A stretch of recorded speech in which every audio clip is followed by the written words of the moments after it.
Is the media turning a blind eye to serious questions about Kamala Harris's candidacy? With her presidential campaign gaining momentum, a cloud of controversy surrounds her husband, Doug Emhoff, raising questions that no one seems willing to ask. Are journalists truly holding Harris accountable, or is there a concerted effort to shield her from scrutiny? Kamala Harris, Vice President of the United States and a potential presidential candidate, has faced her share of tough interviews. But it seems that there is one area where the media is strangely silent: her husband, Doug Emhoff, and the troubling allegations surrounding his past.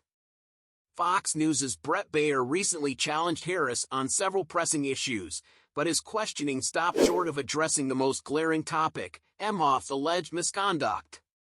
This omission has left many wondering why these serious allegations, which could easily derail any other candidate's campaign, are not being probed with the same intensity. For a party that champions believe all women, this silence seems particularly hypocritical. How long can Harris and Emhoff evade these questions, and when will the media take them to task? On paper, Kamala Harris's candidacy appears to tick all the right boxes. As the first female vice president and a former prosecutor, she projects an image of strength, intellect, and dedication to justice. But beneath the surface lies a growing concern: her husband, Doug Emhoff, and the troubling claims that have followed him for years. The most damning of these allegations comes from a former girlfriend who accused Emhoff of hitting her in the face in May 2012, an event reportedly witnessed by others. This isn't the only dark cloud hanging over Emhoff. During his first marriage, he was allegedly involved in an affair with the family nanny, resulting in a pregnancy. According to reports, Emhoff paid the nanny $80,000 and had her sign an NDA, effectively silencing her.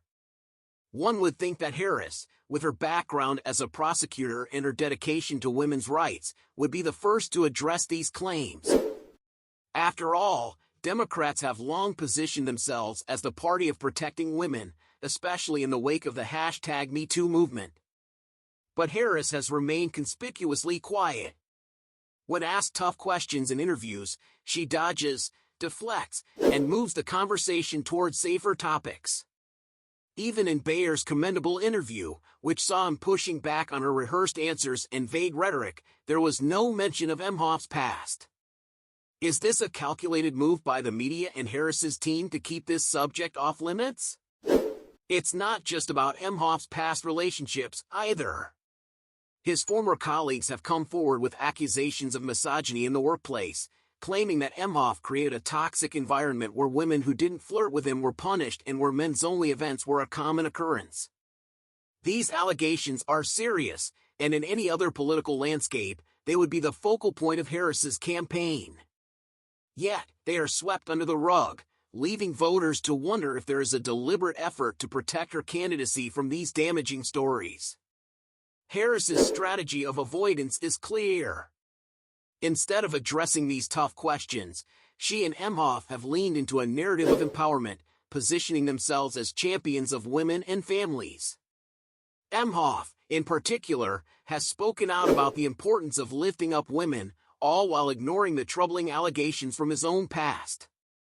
His public statements, including a recent interview with Jen Psaki where he painted himself as a devoted father and husband, ring hollow in light of the claims made by former employees and ex-partners.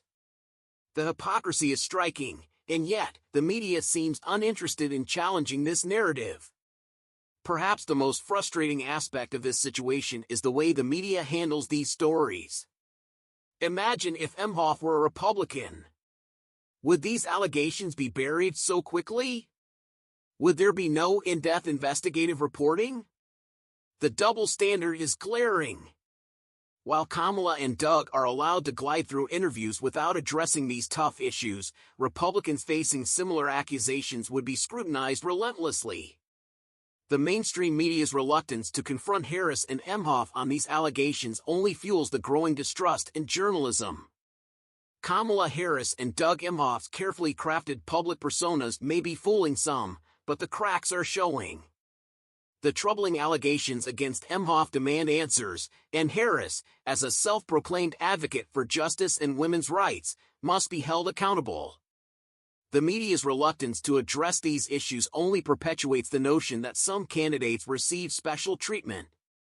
As Harris's presidential campaign progresses, it's time for journalists to step up and ask the tough questions. Will Harris stand by her husband and his tainted past, or will she finally address the growing concerns surrounding her candidacy? The American public deserves to know.